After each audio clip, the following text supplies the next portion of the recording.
Hi hello नमस्कार, कसे आहात तुम्ही सगळे.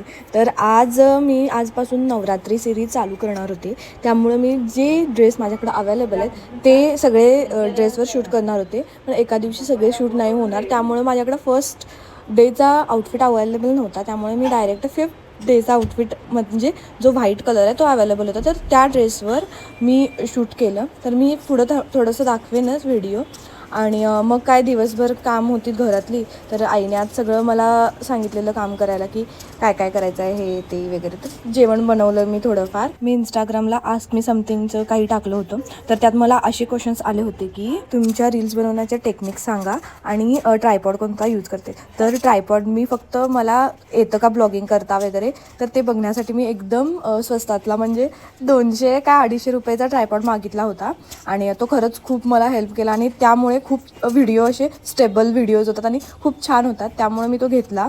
अजून एक क्वेश्चन होता की तू कसं काय सगळं मॅनेज करतेस, म्हणजे घरी पण जेवण बनवताना दिसतीस आणि कामही ऑफिसचं करतेस, रील्सही बनवतेस, ब्लॉगही करतेस, तर हे कसं मॅनेज करतेस, असा मला क्वेश्चन आला होता. आपल्याला आवडत्या गोष्टी करायच्या असतील तर त्यासाठी आपल्याला वेळ हा भेटतोच, कारण आपली मनापासून जर इच्छा असेल ना काही करायची, तर त्याच्यासाठी आपल्याला ते लोड नाही होत. त्यामुळे मला वेळ आपोआप मिळून जातो, कारण मी ऑफिसचं काम पटपट आवरून घेते सकाळच्या टायमिंगला आणि दुपारच्या सनलाईटमध्ये मला व्हिडिओज करायला आवडतात, तर मी व्हिडिओज करते.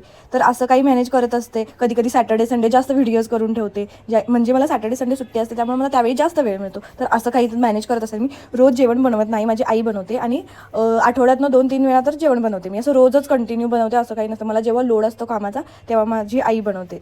अजून एक क्वेश्चन आला होता मला की तुझं काय बाई वर्क फ्रॉम होम आहे, तुला भारी आहे, रील्स वगैरे बनवायला येतात हे येतात, आम्हाला वेळ नसतो. तर तसं नाही आहे. वर्क फ्रॉम होमवाल्यांना पण तेवढाच पगार देतात आणि तेवढंच काम असतं. त्यामुळे वर्क फ्रॉम होम असलेल्या लोकांना पण कामं असतात, पण फक्त तेवढंच असतं की त्यांचा ट्रॅव्हलिंग टाईम वाचतो आणि त्या टायमिंगचा त्यांनी काहीतरी उपयोग करतात. आणि असे खूप इन्फ्लुएन्सर आहेत जे ऑफिसमध्ये जाऊन काम करतात आणि ते व्हिडिओज बनवतात. त्यामुळे ज्यांना करायचं असतं ते कोणत्याही परिस्थितीमध्ये करतात आणि ज्यांना काही करायचं नसतं ते घरात बसूनही काहीही करू शकत नाहीत. आणि मला एक क्वेश्चन आला होता की वेअर आर यू फ्रॉम. तर मी कोल्हापूर जिल्ह्यातल्या इचलकरंजीमध्ये राहते आणि आता प्रॉपर ॲड्रेस मी नाही सांगू शकत बिकॉज ऑफ सेफ्टी रिझन.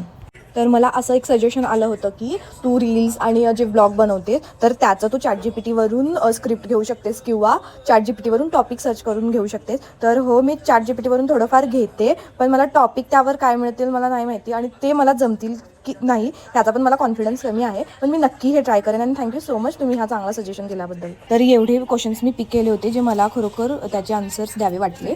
तर थँक्यू सो मच तुम्ही वेळात वेळ काढून मला क्वेश्चन विचारल्याबद्दल. आणि खूप लोक आहेत जे मला DM करून काही गोष्टी विचारतात. DM करण्यापेक्षा माझ्या कमेंट बॉक्समध्ये मला तुम्ही सांगू शकता आणि त्यामुळे माझा रीच पण वाढेल आणि कमेंट केल्यामुळे मी पण हॅपी होईन आणि मला जास्त इन्स्पिरेशन मिळेल किंवा मला जास्त असं छान वाटेल की बाबा मला कोणतरी बघतंय, नोटीस करते आणि त्यामुळे मला ते कमेंटमध्ये सांगतायत. तर प्लीज कमेंटमध्ये सांगत जा. DMला तर मी आन्सर देईनच, पण कमेंटमध्ये सांगितल्याने तो म्हणजे मलाही थोडासा रीच मिळेल आणि मलाही छान वाटेल व्हिडिओ बनवायला आणखी.